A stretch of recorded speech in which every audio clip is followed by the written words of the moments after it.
우리 함께 말씀 보도록 하겠습니다. 함께 보실 말씀 요한복음 4장 말씀입니다. 요한복음 4장 우리 1절에서 6절까지 말씀을 우리가 함께 보도록 하겠습니다. 요한복음 4장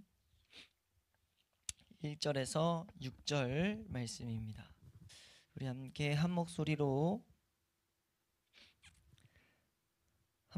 합독하도록 하겠습니다. 함께 읽습니다. 시작. 예수께서 제자를 삼고 세례를 베푸시는 것이 요한보다 많다 하는 말을 바리새인들이 들은 줄을 주께서 아신지라. 예수께서 친히 세례를 베푸신 것이 아니요 제자들이 베푼 것이라. 유대를 떠나사 다시 갈릴리로 가실새 사마리아를 통과하여야 하겠는지라. 사마리아에 있는 수가라 하는 동네에 이르시니 야곱이 그 아들 요셉에게 준 땅이 가깝고 거기 또 야곱의 우물이 있더라. 예수께서 길 가시다가 피곤하여 우물 곁에 그대로 앉으시니 때가 6시쯤 되었더라. 아멘.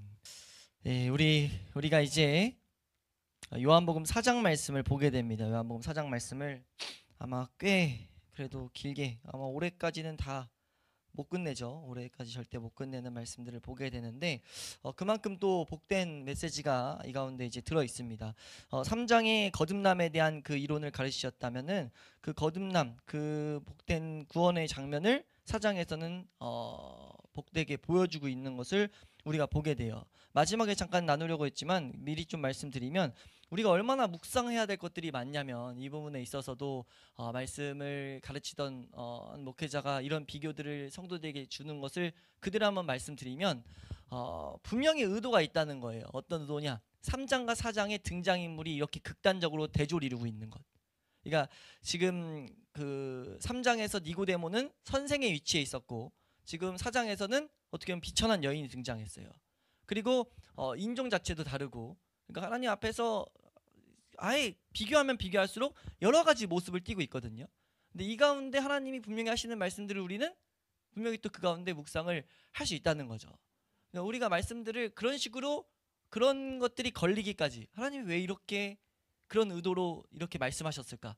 이런 것들을 찾아가면서 그 가운데 하나님이 하시는 깨닫게 하시는 그런 은혜들을 발견하는 데까지 우리가 말씀을 그렇게 풍성하게 볼 수 있길 소망합니다. 근데 이제 분명하게 의도 가운데 있지만 우리는 큰 맥에서 계속 보고 있으니까 오늘도 이제 4장을 그렇게 한번 보면요. 이제 4장에서는 사마리아 여인이 등장해요. 근데 이 사마리아 여인을 분명히 대표적인 인물로 보이는데 죄인의 대표적인 인물로서 우리에게 어떻게 보면 보이고 있다는 것을 우리는 잘 주목해서 봐야 됩니다. 그래서 우리가 몇 주 동안 살펴볼 제목을 죄인을 찾아가신 그리스도다 이렇게 한번 우리가 주제를 정하고 이제 제목을 정하고 보게 되는데 한번 더 할까요? 죄인을 찾아가신 그리스도. 그 그리스도의 모습에 대해서 분명 성경의 핵심적인 주제잖아요. 죄인을 찾아오셨고 예수님 친히도 말씀하신 것. 우리가 그래서 우리에게 복된 것은 죄를 발견하는 게 그리스도인에게 왜 복되냐? 하나님 앞에 예수님 앞에 나아갈 수 있는 그 복된 길이기 때문이에요. 그 일괄되게 그 관통하고 있는 이 주제를 우린 놓치지 않아야 될 줄로 믿습니다. 그래서 지금 4장에서도 이 거듭남이라는 그 복된 주제, 구원이라는 복된 주제를 우리에게 보여주실 때 확실하게 누구도 이제 말을 붙일 수 없는 죄인된 모습인 사람을 등장시켜가지고 예수님은 그 여인을 찾아갔다는 것을 우리에게 분명하게 보이고 있다라는 것을 우리는 놓치지 않아야 될 줄로 믿습니다. 우리가 그래서 이제 말씀을 하나씩 좀 보면은 1절에서 3절 말씀을 우선 통으로 한번 잠깐 보고 가면 지금 요 주제 자체가 배경인데 사마리아 여인에게 가기 전에 배경인데요. 한번 다시 한번 읽어볼까요? 1절 3절 말씀을 함께 읽어볼게요. 시작. 예수께서 제자를 삼고 세례를 베푸시는 것이 요한보다 많다 하는 말을 바리새인들이 들은 줄을 주께서 아신지라. 예수께서 친히 세례를 베푸신 것이 아니요 제자들이 베푼 것이라. 유대를 떠나사 다시 갈릴리로 가실새. 간단히 내용만 말하면 예수님이 지금 그 바리새인들과 세례 요한이 있던 장소에 있다가 지금 박해할 것을 아시고 시기 질투가 있는 것을 3장에서 살짝 살펴봤잖아요. 그걸 이미 아시고 지금 예수님께서 뭐 하시냐면은 유대를 떠나고 지금 갈릴리로 다시 가시는 장면을 우리에게 보이고 있어요. 그러니까 여기서 우리가 이 표면적에서 알아야 될 것은 한 가지는 예수님은 계속해서 지금 바리새인들 어떻게 보면 믿는 자들, 하나님을 쫓는 자들에게 적대감, 이렇게 공격을 받았다라는 것을 우리는 기억해야 돼요. 이건 계속 이어지는 현상이거든요. 올바른 길을 갈 때는 항상 하나님을 쫓는 자들에게서, 애매하게 잘못 쫓는 사람들에게서 박해가 있는 것을 우리는 알아야 되죠. 이건 계속 있는, 기독교 역사 내내 계속 있었던 내용이거든요. 이건 이해하기 어려운 일이 아니란 걸 알아야 된다는 거예요. 이 개념을 우리는 정확하게 새겨놔야 되죠. 예수님이 친히 그런 모습을 보이면서 지금 그렇게 있을 때는 충돌을 일으키지 않고 그냥 예수님은 떠나셨다는 거. 그리고 이거는 실제 예수님께서 제자들에게 하신 모습이기도 한데, 이건 이 뒤에 우리가 가서 이제 한 절을 보면서 보겠지만, 우리는 이 원리를 분명히 알아야 된다는 거예요. 잘못 믿는 자들은 항상 올바른 교회를 핍박하고 여러 가지 타당한 이유를 가지고 둔갑시켜 가지고 이제 그 근본 이유를 가릴 거예요. 사실 근본 이유는 뭡니까? 유대인들이 지금 자신들이 구원받아야 될, 그 우리가 에베소서 말씀을 통해서 보는 것처럼 죄된 원리, 죄가 들여쳐지기 싫어가지고 그건데, 자신들의 기득권을 놓치기 싫었던 건데 딱 감춰가지고 어떤 것이 표면적인 이유였냐면, 예수님은 세례 줄 만한 권한도 없었다. 갈릴리에서 태어났다. 갈릴리 아니고 갈릴리. 갈릴리면은 뭐냐면, 성경에 우리 그 요한복음 7장 52절 같은 데 보면 갈릴리에서 선지자가 나지 못한다, 뭐 이런 말들을 토대로 예수님은 그런 존재가, 예수라는 작자는 이런 걸 할 수 있는 사람이 아니야 라는 것으로 해서 막 공격했다는 거죠. 근데 사실 그 근본적인 원인에는 유대인의 죄성을 드러나게 하기 때문에, 그러니까 올바른 길에 대한 거부가 그 안에 있었다는 거예요. 그러니까 우리가 그 현상이 계속 반복될 것을 우린 정확히 알아야 된다는 거죠. 올바른 복음이 전해질 때는 항상 계속해서 여러 가지 그 공격들이 있을 텐데, 둔갑돼서 말합니다. 뭐 때문에 막 현상 가지고 말하지만 사실 우린 근본을 봐야 된다는 거예요. 그들이 거부하는, 그러니까 빛으로 나오기 싫어하는 본성적인 씨름이구나, 충돌이구나, 이런 원리를 우린 좀 볼 수 있어야 된다는 거죠. 우리가 이 장면에서 그런 메시지들을 생각해 볼 수 있다는 겁니다. 우리가 배웠던 메시지들을. 그래서 이제 구절을 한번 살펴보면은 1절에서 먼저 이렇게 말하죠. 한 절씩 보면 1절입니다. 시작. 예수께서 제자를 삼고 세례를 베푸시는 것이 요한보다 많다 하는 말을 바리새인들이 들은 줄을 주께서 아신지라. 네, 여기서 우리가 주목해야 될 것 한 가지는 뭐냐면은 분명한 지금 세례를 받는 자들에 대한 메시지를 우리는 하나 발견할 수 있어요. 전체적인 메시지를 봤다면 이 자체로도 우리는 하나 발견할 수 있는 것, 신약 성경에도 계속 말하지만 누가 세례를 받는가? 세례는 누가 받습니까? 동사를 주목해야 돼요. 동사의 순서. 지금 두 가지의 동사가 나오는데, 첫 번째는 제자로 삼았습니다. 제자로 삼는 게 나오고, 그 다음에 세례를 베푸셨어요. 이 순서를 우리는 주목해야 된다는 거죠. 이 순서는 뒤바뀌지 않습니다. 언제든지 이것은 계속 동일해요. 그러니까 세례는 누가 받습니까? 제자는 뭐예요? 예수 그리스도를 따르기 원하는 자. 예수 그리스도라는 분을, 예수님 자체를 따르기 원하는 자가 받는 게 세례예요. 이것이 선행되지 않으면 뒤는 사실 따라오면 안 된다는 것을 우리는 분명히 알아야 됩니다. 그래서 이 순서조차도 우리는 이런 메시지를 통해서 분명히 발견해야 된다. 이 가운데 분명히 말하고 있는 내용인 거거든요. 그래서 이 구절들이 참고 구절이 됩니다. 그러니까 우리가 뭐 세례에 대해서 배울 때 이런 구절을 통해 가지고 보게 되는 거죠. 분명하게 세례는 누가 받느냐? 예수 그리스도를 따르고자 하는 자. 예수님을 따르고도 안 하는데 세례 주면 안 되는 거예요. 우리 교회에서 이런 원리들을 잘 새겨놔야 되죠. 이게 너무 무분별하게 되고 있기 때문에, 그런 것들을 여기서 우리는 분명하게 발견할 수 있다라는 것. 그리고 2절에서 보면요, 2절 말씀 다시 한번 읽어보시면 시작. 예수께서 친히 세례를 베푸신 것이 아니요 제자들이 베푼 것이라. 네, 지금 이거는 삽입적인 메시지인데, 우리가 사실 이거는 저번 시간에 중간 메시지 하나 봤어요. 이걸 통해서 증인된 삶, 증인이 얼마나 복된 것인지 동일하게 취급받는다, 이런 메시지를 봤는데, 그거 외에 또 다른 각도로도 하나 볼 수 있는 건 뭐냐면요, 이걸 다른 각도로 살펴봤을 때 이걸 우리가 딱 보면 뭘 발견할 수 있어야 되냐면, 이게 사실 기독교에 이런 게 있었어요. 세례가 구원의 필수적인 조건이다. 특히 카톨릭에서도 지금 말하는데 세례가 반드시 있어야 돼요. 세례를 받으면 구원 받았다, 이렇게도 가는데, 우리는 알아야 되죠. 세례는 구원의 필수적인, 구원을 직접적인 증거로 삼을 수 있는 내용은 안 된다는 거예요.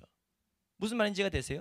왜냐하면 예수님이 여기서 만약 세례가 그만큼 중요했으면 성찬도 예수님이 직접 행하셨고, 예수님이 말씀들도 직접 행하셨는데, 세례를 친히 안 베푸신 그 이유에는 기독교 내에서 있을 씨름을 미리 아셨다 라고들 우리 믿음의 선배들은 해석해요. 전 정말 복된 해석이라고 봅니다. 미리 이런 충돌이 있을 걸 아시고, 이 복된 구원에 있어서 기준의 세례가 될 수는 없다.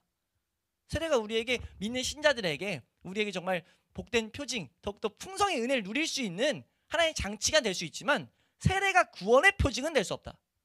우리가 그것을 명확히 해야 된다는 거죠. 이 삽입구를 통해서 요한복음은 우리에게 그런 메시지를 던지고 있다는 거예요. 그래서 우리가 그런 것들을 이 가운데 생각해 볼 수 있다. 그리고 다시 3절 말씀 보면요. 3절 한번 읽겠습니다. 시작. 유대를 떠나사 다시 갈릴리로 가실세. 아까 잠깐 보려다 안 봤던 구절이 여기서 다시 한번 생각해 보면 이거 되게 중요한 내용인데요. 왜냐하면 우리는 결국은 증인된 삶을 살아야 되잖아요. 3장에서 그걸 배웠잖아요. 우리 증인돼야 된다고요. 구원받은 자들은 결국은 생명을 풍성하게 누리면서 증인될 텐데, 증인될 때 우리가 이것을 예수님의 이 걸음들을 정확하게 주목하고 있지 않으면 착각을 일으킬 수가 있어요. 어떤 착각이냐라고 했을 때 모든 자들을 다 구원해야 된다, 이런 강박에 우리가 휩싸여 버릴 수 있다는 거죠. 구원은 전적으로 하나님의 주권입니다. 우리는 맡은 바의 충성을 다할 뿐이죠. 그래서 예수님께서도 친히 말하는 게, 지금 이 장면은요 마치 본을 보인 것 같아요. 나중에 예수님이 제자들에게 하시는 말씀이 뭐냐면은 뭐라고 하죠? 어떤 고을에 가서 복음 전했는데 전혀 거부해. 그건 뭐라고 하죠? 충성을 다했는데 거부해 라고 했을 때는 먼저 털어버리라고 그래요. 우리 말씀 그거 하나 보시면은 우리 누가복음 9장 5절 말씀, 9장 5절 정확하게 아주 엄숙한 말씀을 던집니다. 12제자를 파송할 때 어떤 성에 복음을 전파할 때 이런 말씀을 하셨죠? 9장 5절입니다. 시작. 누구든지 너희를 영접하지 아니하거든 그 성에서 떠날 때에 너희 발에서 먼지를 떨어버려 그들에게 증거를 삼으라 하시니. 그들에게 증거가 되게 한다는 거죠. 정확히 했을 때 안 된다면 우리가 그 사람이 해야 될 건 이미 넘어간 거예요. 그거를 우리가 그것 때문에 막 우리가 보면은 전도하는 데 있어서 막 이상한 방편들이 막 섞이고 하는 이유가 뭐냐면, 하나님이 지금 일하시지 않는데 내가 일해버리려고 할 수 있다는 거죠. 복음에서 내가 잘못된 행동들이 나오지 않을 수 있다는 거죠. 지금 우리가 오늘 보는 말씀은 아직 사마리아 여인과 만나기 전에 이런 장면들을 통해 가지고 분명히 메시지들을 던져놓고 있다는 거예요. 우리 말씀 하나 더 보시면 70인을 파송할 때도 이 똑같은 말씀을 하세요. 누가복음 10장 10절 11절 말씀 보면요, 이제 이건 70명을 파송할 때거든요. 우리 누가복음 10장 10절 11절 함께 읽습니다. 시작. 어느 동네에 들어가든지 너희를 영접하지 아니하거든 그 거리로 나와서 말하되 너희 동네에서 우리 발에 묻은 먼지도 너희에게 떨어버리노라.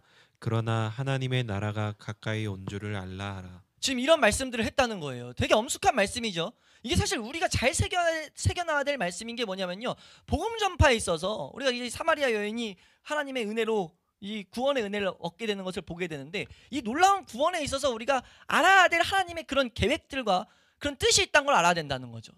우린 이거를 넘어서는 행동들을 하면 안 될 줄로 믿습니다. 그래서 우리가 하나님께서 이런 명령들을 하셨다는 것을 이상히 여기면 안 된다는 거예요. 왜요? 우린 이제 이거를 에베소 같은 데서 배운 것이 작정과 선택 같은 우리는 그런 메시지를 보게 되거든요. 지금 그 메시지가 이 안에 지금 녹아들어 있는 거예요. 그래서 이런 메시지를 가르치기 전에 예수님이 친히 모범을 보이셨다와 같은 거죠. 왜요? 유대에서 지금 이 예수 그리스도의 증언을 안 받았으니까. 이걸 어디서 말했습니까? 3장 32절에서 말했다는 거예요. 3장 32절 말씀. 3장 32절. 함께 말씀 보시면 시작. 그가 친히 보고 들은 것을 증언하되 그의 증언을 받는 자가 없도다.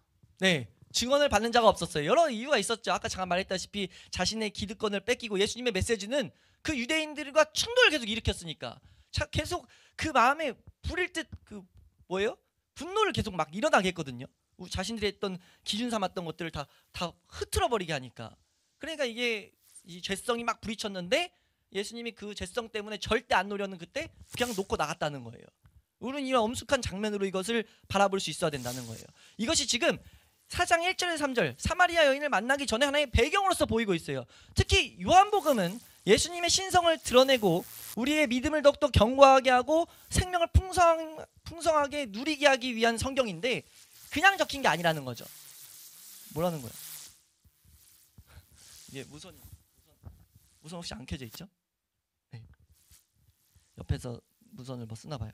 아무튼 우리는 이런 장면을 통해서 정확히 이런 것들을, 메시지들을 새겨낼 수 있어야 된다는 거죠. 하나님이 요한복음을 통해서 우리에게 이런 것들을 가르치고 계신다. 우리가 잘 생각할 수 있기를 소망합니다. 여기까지가 이제 사장의 이제 첫 사건, 사장에서 뒤에 사건이 2개 나오는데 첫 사건에 대한 배경이죠. 사마리아 여인과의 대화 장면에 대한 배경이라 볼 수 있는데, 여기까지 나오고 나서 이제 그 뒤에 오늘 나머지 보게 될 4절에서 6절은 이제 대화 직전에 또 하나의 배경, 이제 우리가 거듭남에 대한 전체 배경이었다면 이제 사마리아 여인과의 대화의 그 배경을 또 한번 여기서 보이고 있어요. 그래서 우리가 한번 보면 함께 읽습니다. 시작. 사마리아를 통과하여야 하겠는지라 사마리아에 있는 수가라 하는 동네에 이르시니 야곱이 그 아들 요셉에게 준 땅이 가깝고 거기 또 야곱의 우물이 있더라. 예수께서 길 가시다가 피곤하여 우물 곁에 그대로 앉으시니 때가 6시쯤 되었더라. 네, 지금 이 말씀은 사마리아라는 그 지역을 아예 콕 집어서 예수님은 이 장면에 등장시키고 있어요. 이 사마리아에 대해서 그래서 우리는 좀 배경을 알아야 될 필요가 있다는 거죠. 사마리아는 어떻게 구성되어 있는지를 좀 긴 스토리는 이제 제가 올려드릴게요. 단톡방 우리 금요 예배 어떤 단톡방을 만드는지에서 좀 올려드릴 텐데 간단한 배경은 그겁니다. 이스라엘 백성이 포로가 한번 잡혔잖아요. 바벨론 포로 됐을 때, 포로가 됐을 때 남아있던 자들이 있었어요. 그 이스라엘 지역에 남아있던 자들의 거기에 이제 이 사람 저 사람들이 막 섞이면서 막 이제 하나님이 하지 말라는 다른 이방 종교와 결혼하고 이제 혼혈이 생기고, 혼혈이 생긴 거가 문제가, 그것도 문제였지만 더 큰 문제는 그들의 종교가 막 들어왔어요. 그러니까 하나님이 아닌 다른 종교들, 그러니까 뭔가 섞여서 이제 문제가 좀 있었죠. 근데 이제 여기서 본격적인 문제, 사마리아인들과 이제 유대인들이 이스라엘 백성이 충돌을 일으키는 것은 언제 어떻게 해서 발생되냐면 돌아온다고요. 이제 포로로 잡혀갔던 사람들이, 이스라엘 백성들이 이제 하나님의 뜻 70년이 차가지고 돌아가잖아요. 이 역사가 있어요. 돌아갔을 때 이제 성전을 다시 짓는데 거기 남아있던 자들이 우리도 같이 짓자. 왜? 하나님 섬기던 자들이니까. 비록 섞였을지라도 거의 이교도 다른 종교처럼 됐어요. 근데 같이 하나님 섬기자. 그것을 이게 에스라 4장에서 나옵니다. 4장 1절 2절에서 같이 짓자라고 하는데 3절에서 뭐 하냐면 단호하게 거부해버려요. 섞이면 안 되니까. 더욱더 왜냐하면 율법을 배웠고 다른 신을 섬기면 안 되고 온전히 하나님만 섬겨야 되는데 너무 이방 종교가 들어있으니까 그런 이유로 이제 딱 선을 그어요. 그었더니 기분이, 남아있던 자들이, 그들이 이제 사마리아인으로 부르는데 그들이 기분이 나빠가지고 계속해서 성전을 짓는데 방해를 합니다. 방해라니까 하나님의 전을 지어야 되는데 방해하니까 이 둘이 계속 충돌을 일으켜요. 그때부터 완전 철천지 원수가 돼버려요. 그래가지고 계속해서 그 원수된 것들이 나타나는데, 그래서 사마리아인들은요 그 모세 오경들 쪽만 믿고 뒤에 역사서 같은 것을 부인해버려요. 잘 안 믿어. 왜냐하면 거기서 사마리아인이 떨어져 버리거든요. 그 장면이 우선 나오는 게 우리 역사서 기자가 이런 것을 말하고 있어요. 열왕기하 17장 32, 33절 말씀 보면 이런 구절 다 보내드릴게요. 네, 17장 32, 33절 말씀 함께 읽습니다. 시작. 그들이 또 여호와를 경외하여 자기 중에서 사람을 산당의 제사장으로 택하여 그 산당들에게 위하여 제사를 드리게 하니라. 이와 같이 그들이 여호와도 경외하고 또한 어디서부터 옮겨왔든지 그 민족의 풍속대로 자기의 신들도 섬겼더라. 네, 이게 지금 사마리아인들의 상태예요. 그러니까 함께 이제 여호와의 성전을 짓자고 했을 때 안 됐다는 거죠. 이들이 계속해서 이어지는 장면이 이제 역사서에 기록이 돼 있거든요. 그래서 이제 계속해서 원수에 있었는데 문제는 뭐냐면 이 예수님이 지금 유대에서 갈릴리로 갈 때 사마리아를 통과하면 그냥 지나갈 수가 있어요. 근데 유대인들은 그 땅조차 안 밟았단 말이에요. 이스라엘 땅 안에 있는데 그냥 우회해서 갔어요. 땅조차 밟아도 불경스럽다고 막 그 정도로 같이 안 지냈다 보니까 거기를 안 통과했다는 거죠. 근데 예수님은 이걸 다 지금 아셨다는 거예요. 이걸 다 아는 상태에서 예수님은 지금 사마리아, 지금 뭐라고 사절에서 딱 진단하죠? 사마리아를 통과해야 되겠다라고 말하고 있다는 거예요. 이거는 절대 그냥 지리적으로 편해서가 아니라는 거죠. 지금 여기서 예수님은 철저하게 이 문제를 다루고 지나가시려고 작정하셨다는 거예요. 우린 여기서 우리가 보게 되는 예정과 선택, 작정, 이런 교리들을 적용시킬 수 있어야 됩니다. 그 장면을 우리에게 보여주는 거예요. 하나님이 태초부터 작정했던 죄인이 이 사마리아 땅에 있었다는 거죠. 그리고 그 여인을 통해서 사마리아 땅에 이제 복음을 전하기로 작정하셨어요. 그래서 지금 요한복음은 이렇게 지금 선언하는 거예요. 사마리아를 통과하여야 되겠다. 그래서 예수님은 뭐 한 거예요? 사마리아 땅으로 들어갔다. 이건 뭐예요? 그 여인을 콕 집어서 그 여인을 구원하고자 예수님은 찾아갔다는 거죠. 죄인을 직접 찾아오시는 예수님을 우리는 정확히 볼 수 있다는 거죠. 그래서 찾아오셔가지고 예수님께서 일행하시는데 거기서 복된 거 한 가지가 녹아져 있는 것이 뭐냐? 우리가 먼저 6절 말씀을 보면요, 6절 말씀 복음의 핵심적인 메시지가 들어있죠. 6절입니다. 함께 읽습니다. 시작. 거기 또 야곱의 우물이 있더라. 예수께서 길 가시다가 피곤하여 우물 곁에 그대로 앉으시니 때가 6시쯤 되었더라. 아멘. 여기서 이런 단어를 괜히 쓴 게 아니라는 거예요. 예수님이 어떠셨냐라고 했을 때 피곤하셨다라고 말하고 있어요. 이 피곤하다는 것은 예수님의 인성을 완전 드러내는 겁니다. 예수 그리스도의 사람됨, 예수님이 사람 대신 철저히 완전한 사람이셨다를 보이고 있다는 거죠. 우리는 알아야 될게요. 복음에 있어서 우리가 복음을 풍성하게 묵상할 때 반드시 알아야 될 것은요, 예수님은요 친히 모든 그 고난들을 버리시고 사람이 되셨다는 걸 아셔야 돼요. 그리고 그 사람 되셔서 모든 우리의 연약함을 체휼하셨죠. 단지 여기 부분적으로 제거해야 될 것, 예수님은 병에 걸리지 않으셨어요. 죄가 있지 않으셨죠. 이런 악에서 파생된 것들은 없었지만 철저히 사람이 겪는 모든 것들은 겪었습니다. 예수님이 뭐 하셨죠? 피곤하셔서 피곤했어요. 또 뭐 하셨습니까? 졸려서 잠을 주무셨죠. 예수님이 또 뭐 하셨어요? 배고프셨어요. 그럼 모든 이 인간의 연약, 인간의 육신의 이 안타까운 것들을 예수님은 다 체휼하셨다는 거예요. 그리고 그 모든 체휼 가운데 우리가 바라봐야 될 건 뭡니까? 예수님이 그런 고통 가운데서도 친히 선택하셔가지고 이 길을 걸었다는 거예요. 왜 걸었어요? 죄인인 우리를 살리려고. 죄인인 우리를 살리려고 예수님 오셔가지고 그 걸음들을 걸었다는 것을 우린 분명하게 묵상할 수 있어야 된다는 거죠. 예수님께서 지금 요한복음에서 지금 예수님의 이 모습을 보이는 것은 우리에게 분명하게 예수님의 인성을 지금 보게 하는 것, 이것을 우리는 기억해야 됩니다. 예수님의 인성에 대해서는 우리가 뭐 지금 풍성하게 얘기를 안 해도 우리가 지금 뭐 기독교 강요라든지 이런 것을 통해서 보는데, 우리는 이 참 사람인 모습에 대해서 이런 것을 보게 될 때 묵상할 수 있어야 된다는 거예요. 우리가 예수 그리스도가 이 구원을 위해서 이런 걸음들을 걸으셨다라는 것들을 더 깨닫기 위한 간구들을 우리는 해야 할 필요가 있다는 겁니다. 물론 잘못된 사색으로 나아가면 안 돼요. 열어두신 거 외에는 알 방법이 없어요. 어떻게 사람이셨냐, 이거 감사하게 우리가 사도신경 때인가 있었죠. 신인 예수님이 사람이셨고 하나님이셨다, 이 신성과 인성을 가지신 것은 감사하게 기독교계에서 정리를 끝내놨어요. 우린 그걸 믿는 믿음의 영역입니다. 단지 믿으면 믿음 가운데 믿기가 땡이 아니라 믿는다면 그것이 어떤 의미인지를 정확히 우리는 구해야 된다는 거죠. 왜냐하면 그 가운데 우리에게 참된 신앙에 양분되는 것들이 그 가운데 녹아있기 때문에 우리는 그래서 완전한 하나님이시면서 동시에 완전한 사람이셨던 그 하나님의 예수님에 대해서 우리는 정확히 더욱더 풍성하게 묵상을 해야 될 줄로 믿습니다. 여기서 우리가 하나 더 이제 묵상할 수 있는, 생각할 수 있는 것은요, 예수님의 인성이 항상 등장할 때는요, 특히 요한복음에서 인성이 등장할 때는요, 신적인 전지하심이 같이 나온다는 것을 성경을 잘 보면 보게 된다는 거예요. 진짜 우리 믿음의 선배들이 이런 정리를 해놓은 게 얼마나 감사한지 또 몰랐는데, 이런 정리 해놨어요. 이렇게 예수님의 연약함, 인성이 딱 부각될 때는요, 반드시 옆에 신성이 함께 갑니다. 여기서도 그렇죠. 예수님이 지금 우물가의 여인에게 지금 나왔을 때 배고픔으로 시작했는데, 이 전제는 뭡니까? 전체 내용을 보면 예수님은 우물가의 여인의 모든 상태를 알고 있었어요. 사마리아 여인의 모든 걸 알고 있었다는 거죠. 이건 신적인 전지하심이거든요.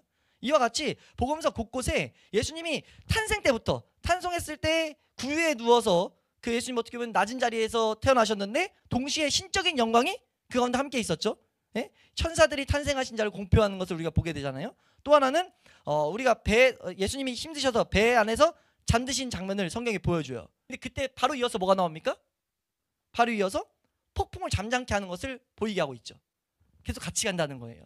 또 나사로가 죽었을 때 여러 가지 때문에 눈물을 흘리셨지만 육신적인 슬픔으로 볼 수 있는 눈물을 흘리시고 나서 바로 뭐 했습니까?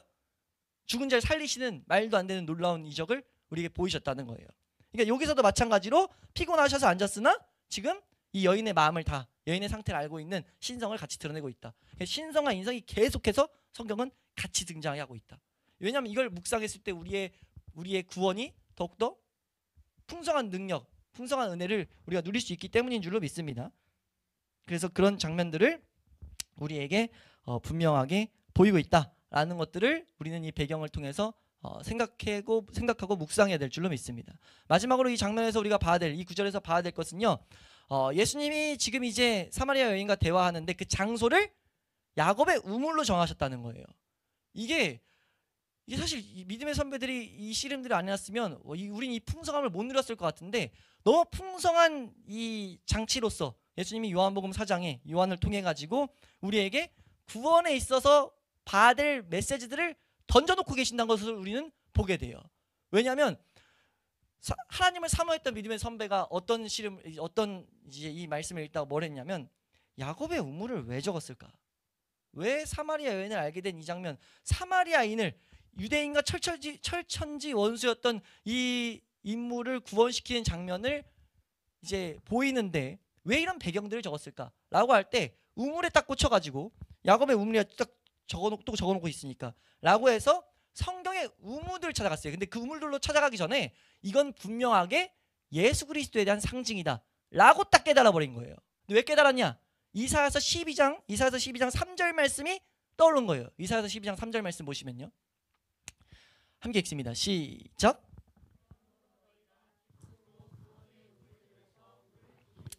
그러므로 너희가 기쁨으로 구원에 대한 걸 설명하는데, 구원의 우물들에서 물을 기르게 된다. 이 우물이 구원 가운데 우리에게 은혜를 베푸시는 예수 그리스도가 어떤 은혜들을 주시는지, 공급하시는지를 보이고 있는, 가르치고 있는 장면이다 라는 것을 생각하게 되면서 성경을 이제 창세기부터 우물이 등장한 것들을 찾았어요. 근데 너무나 놀랍게 그 창세기에 나오는 그 우물들이 다 구원과 연관돼서 우리에게 예수 그리스도가 어떤 은혜들을 주시는지를 예표하고 있었다는 거예요.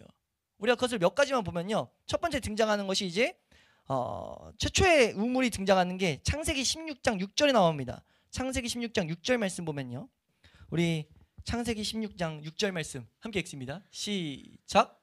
아브라함이 사레에게 이르되 당신의 여종은 당신의 수중에 있으니 당신의 눈에 좋을 대로 그에게 행하라 하매 사레가 하갈을 학대하였더니 하갈이 사레 앞에서 도망하였더라. 보세요. 하갈이 지금 도망갔어요. 하갈은 육신적인 사람, 죄인을 상징하거든요. 7절 말씀 읽겠습니다. 시작. 여호와의 사자가 광야의 샘물 곧 술길 샘 곁에서 그를 만나. 지금 그 샘물, 이 우물 곁에서 지금 하갈을 만났어요. 그러면서 이제 13절 14절 말씀 보시면은 13, 14절 말씀입니다. 함께 읽습니다. 시작. 하갈이 자기에게 이르신 여호와의 이름을 나를 살피시는 하나님이라 하였으니 이는 내가 어떻게 여기서 나를 살피시는 하나님을 배웠는고 함이라. 이러므로 그 샘을 브엘라 헤로이라 불렀으며 그것은 가데스와 베렛 사이에 있더라. 아멘. 지금 이 말씀이 이제 성경의 첫 번째 우물에 대한 등장이에요. 근데 여기서 지금 말하는 게 뭐냐면, 하갈은 철저히 어떤 존재였냐라고 했을 때 죄인이었어요. 그러니까 죄인을 찾아오신 장소, 그 장소가 지금 우물이었다는 거죠. 누가 예수님 만날 수 있냐? 죄인임을 아는 자, 죄인의 상태로 있는 자. 추방당했거든요. 하갈이 그전에는 죄인임에도 죄인인지 몰랐어요. 근데 딱 진단이 내려졌죠. 아브라함과 이 사건을 통해 가지고 쫓겨나버렸어요. 완전 죄인의 신분으로 나갔습니다. 죄인의 신분으로 철저히 죽음 가운데 있을 때 찾아오셨다는 거예요. 그것을 우리는 풍성하게 더욱더 묵상할 수 있길 축원합니다. 요 가운데 그러니까 이 장면을 통해서 지금 추방당한 자를 발견한 장소였고, 또 하나는 광야에, 이 샘이 광야에 있었는데 이거는 세상에 대한 상징으로도 볼 수 있고, 세 번째로 이 장면에서 이제 이 샘이 하나님이 드러난 장소였는데 하갈이 뭐라고 불렀냐, 우리가 이거 좀 묵상해야 될 내용인데, 하갈이 이 샘의 이름을 부엘라 헤로이다 라고 불렀어요. 부엘라 헤로이란 뜻이 뭐냐면요, 살아계셔서 나를 살피시는 하나님의 우물, 살피시는 자의 우물 이란 뜻이에요. 살아계셔서 나를 살피는 자의 우물 이란 뜻입니다. 그러니까 이 우물을 통해서 우리가 발견해야 될 메시지, 구원을 주시는 예수 그리스도를 통해서 예수 그리스도는 뭐 하시냐? 살아계셔서 우리를 살피시는 분이라는 것을 알아야 된다는 거죠. 이게 핵심적인 거예요. 그러니까 예수님은 우리를 살피시는 분인데 우리가 아닌 척하면 안 된다는 거죠. 우리가 구원의 가장 첫 번째는 무엇이냐면, 우리 자신이 적나라하게 드러나야 돼요. 그 일을 위해서 우리가 항상 나아가잖아요. 그 원리가 이 가운데 녹아 있다는 거예요. 우리가 그것을 더욱더 풍성하게 묵상할 수 있기를 축원합니다. 두 번째로 어떤 장면이 나오냐면, 창세기 21장 14절 말씀 보시면요, 함께 읽습니다. 시작. 아브라함이 아침에 일찍이 일어나 떡과 물 한 가죽 부대를 가져다가 하갈의 어깨에 메워주고 그 아이를 데리고 가게 하니 하갈이 나가서 브엘세바 광야에서 방황하더니 가죽 부대에 물이 19절까지 떨어진지라. 읽을게요. 시작. 가죽 부대에 물이 떨어진지라 그 자식을 관목 덤불 아래에 두고 이르되 아이가 죽는 것을 참아 보지 못하겠다 하고 화살 한바탕 거리 떨어져 마주 앉아 바라보며 소리내어 우니 하나님이 그 어린아이의 소리를 들으셨으므로 하나님의 사자가 하늘에서부터 하갈을 불러 이르시되 하갈아 무슨 일이냐 두려워하지 말라 하나님이 저기 있는 아이의 소리를 들으셨나니 일어나 아이를 일으켜 내 손으로 붙들라 그가 큰 민족을 이루게 하리라 하시니라. 하나님이 하갈의 눈을 밝히셨으므로 샘물을 보고 가서 가죽 부대에 물을 채워다가 그 아이에게 마시게 하였더라. 아멘. 이 장면이 우리 이 요한복음 보는데 너무 복음의 메시지랑 그냥 딱 맺어지는 거죠. 왜요? 지금 이 장면이 뭘 보이는 거냐면요. 하갈이 이제 완전히 죽게 됐어요. 쫓겨나서 죽게 됐는데 그 상태를 아까 말했던 것에 더 이제 심각한 상태가 돼서 목말라서 자기 자녀랑 이스마엘이랑 죽게 돼 버렸어요. 그러니까 완전 죽음을 직시했을 때 하나님이 찾아오셔가지고 죽음을 알게 됐을 때 눈을 열어가지고 샘물을 보게 했다는 거죠. 이제 복음의 메시지. 우리를 살피는 하나님을 알아야 되는데 살피는 하나님을 통해 가지고 내 죄됨을 발견했을 때, 살피는 하나님 앞에 우리가 서게 됐을 때 내 죄됨, 내가 이 세상에서 죽은 존재라는 것들을 발견하게 됐을 때 하나님은 그때 눈을 열어서 우리에게 샘물을 마시게 하신다. 이 메시지가 이 안에 들어있다는 거예요. 우리 충분히 이렇게 이 메시지를 보는데 이 목사님이 이런 해석을 하시면서 아더핑크 목사님이 해석을 하셨는데 해석을 하시면서 마지막 이런 말을 해요. 이걸 이렇게 동의하지 못하는 사람들은 난 너무 안타깝다. 너무 안타깝다. 왜냐? 이건 영의 눈을 열어주셔서 이걸 갖다 붙였다고 말하는 사람들이 너무 안타깝다. 그 당시에 진짜 그 아더핑크 목사님을 쫓아내는 사람들이 많이 없었거든요. 근데 이제 혼자 묵상하시면서 이런 걸 쓴 거예요. 근데 전 이 묵상이 너무나 복되고 분명한 메시지인 줄로 전 확신합니다. 그래서 지금 말씀드리는 거고요. 세 번째 장면 한번 보시면요. 너무 탁월하게 이어져요. 지금 설명을 다 안 드렸지만 세 번째 어떤 장면이 나오냐면 21장에 이어서 나오는 게 27절에서 31절에 나와요. 27절에서 31절. 우리 한번 읽어보시면 27절에서 31절 함께 읽습니다. 시작. 아브라함이 양과 소를 가져다가 아비멜렉에게 주고 두 사람이 서로 언약을 세우니라. 아브라함이 7 암양 새끼를 따로 놓으니 아비멜렉이 아브라함에게 이르되 이 7 암양 새끼를 따로 놓음은 어찌미냐. 아브라함이 이르되 너는 내 손에서 이 암양 새끼 7을 받아 내가 이 우물 판 증거를 삼으라 하고 두 사람이 거기서 서로 맹세하였으므로 그곳을 브엘세바라 이름하였더라. 아멘. 이거 우물 중심으로 보면 이건 뭐냐면요. 이 우물이 언약의 장소입니다. 그냥 언약의 장소로 쓰였어요. 그러니까 이 언약이 맹세로 인하여서 보증된 장소예요. 이건 완전하게 예수 그리스도가 언약으로 오신 것. 그러니까 우리가 처음에 왔어요. 살피셨고 우리 가운데 죽음을 직면한 자에게 샘물에서 샘을 마실 때 그 샘 예수 그리스도가 뭐가 됩니까? 우리의 언약의 증표가 됩니다. 이해되세요? 순서조차도 너무 복된 모형이라는 거죠. 장면이 지나갔을 때 너무 예수 그리스도에 대한 메시지를 우리에게 던지고 있다는 거예요. 네 번째 장면까지도 기가 막힌데 24장으로 넘어가면 10절에서 12절에 나와요. 10절에서 12절 말씀. 그러니까 세 번째까지는 이제 구원을 이루는 장면이었다면 자연인이 구원을 이루는 과정을 이 우물을 통해서 보였다면은 네 번째 장면이 창세기에 있어요. 이렇게 나옵니다. 함께 읽습니다. 시작. 이에 종이 그 주인의 낙타 중 연필을 끌고 떠났는데 그의 주인의 모든 좋은 것을 가지고 떠나 메소포타미아로 가서 나홀의 성에 이르러 그 낙타를 성박 우물 곁에 꿀렸으니 저녁 때라 여인들이 물을 기르러 나올 때였더라. 그가 이르되 우리 주인 아브라함의 하나님 여호와여 원하건대 오늘 나에게 순조롭게 만나게 하사 내 주인 아브라함에게 은혜를 베푸시옵소서. 아멘. 지금 이 장면은 그냥 우물 중심으로 봤을 때 뭐하고 있냐면 기도하고 있다는 거예요. 우물은 어떤 장소였냐? 기도의 장소였다 라는 것을 성경은 말하고 있다는 거죠. 기도의 장소로서 기도를 완벽하게 응답하시죠. 여기서 완벽하게 기도 응답하셔서 아브라함의 자녀의 아내를 이렇게 배필로 데리고 오는 장면을 여기를 통해서 이어진단 말이에요. 그러니까 우물은 무엇이냐라고 했을 때 기도의 장소다. 예수 그리스도가 우물이다 라는 건 뭡니까? 예수 그리스도를 통해서 구원받은 자들은 예수님의 이름으로 하나님 앞에 나아갈 때 그 기도는 응답받을 수밖에 없는 거예요. 올바로 우리가 예수 그리스도 안에서 우리가 예수님의 이름으로 나아갈 때 그 기도는 응답받는 기도가 된다는 거죠. 우리가 그것을 이 요한복음에서 그것을 바라보고 있었다라고 우리는 충분히 생각할 수 있다는 거예요. 이 사마리아 여인의 장면을 보이기 앞에서 그런 것들을 우리에게 보이고 있다는 거예요. 또 하나 보시면요.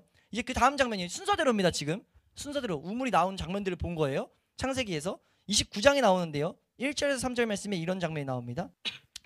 함께 읽습니다. 시작. 야곱이 길을 떠나 동방 사람의 땅에 이르러 본즉 들에 우물이 있고 그 곁에 양새떼가 누워 있으니 이는 목자들이 그 우물에서 양떼에게 물을 먹임이라. 큰 돌로 우물 아기를 덮었다가 모든 떼가 모이면 그들이 우물 아기에서 돌을 옮기고 그 양떼에게 물을 먹이고는 우물 아기 그 자리에 다시 그 돌을 덮더라. 네, 지금 여기 전에는 광야였는데 죄인이 있을 때는 광야였는데 여긴 들이죠. 들에서 뭐 하냐면 먹이는 장소예요. 우물이 먹이는 풍성하게 먹이는 장소로서 그려지고 있어요. 보여주고 있다는 거죠. 우리 예수 그리스도 안에서 우리가 구원함을 얻고 예수님 안에서 우리가 풍성히 계속 무엇을 하느냐? 꼴을 먹는다. 우리가 그 안에서 쉼을 얻고 참된 안식을 얻는다 라는 것들을 성경은 우리에게 가르치고 있는데 지금 그 장면들을 묘사해서 우리에게 보이고 있다라고 우리는 볼 수 있다는 거예요.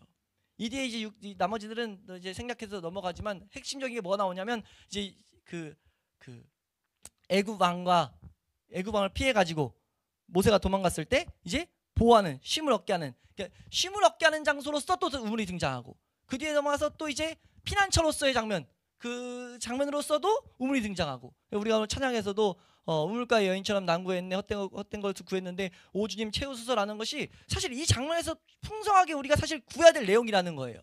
구원함이 어떻게 왔는지를, 그리고 구원함을 통해서 걸어가는 사람들이 예수 그리스도 안에서 어떤 은혜들을 누릴 수 있는지를 우리는 충분히 바라보고 묵상해야 될 줄로 믿습니다.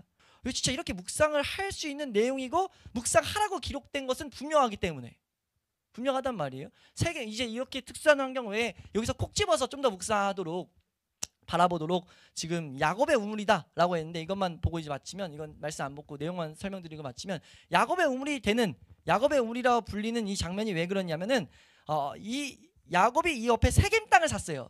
그 땅 안에 있는 우물이기 때문에 야곱의 우물이다라고 이제 보통 부른다고 해석을 하는데 정확한 유래는 안 나오지만 보편적으로 그렇게 해석을 합니다. 그렇게 했을 때 세겜 땅을 돈 주고 구입했다라는 메시지가 이 세겜 땅을 구입할 때 성경에서 보이는 내용이고, 또 하나는 이 세겜 땅을 얻기 위해서 싸우는 장면이 한번 나와요. 싸우는 장면이 나오고 그 다음에 그 가운데 안식을 누리는 장면이 다시 나온단 말이에요. 이 세 가지가 복음 안에서 우리가 구원을 이루고자 할 때 연결해서 묵상해야 될 메시지. 구원은 철저히 값이 지불된 것. 그러니까 야곱이 값을 지불해서 그 후대들이 계속 누렸던 거거든요.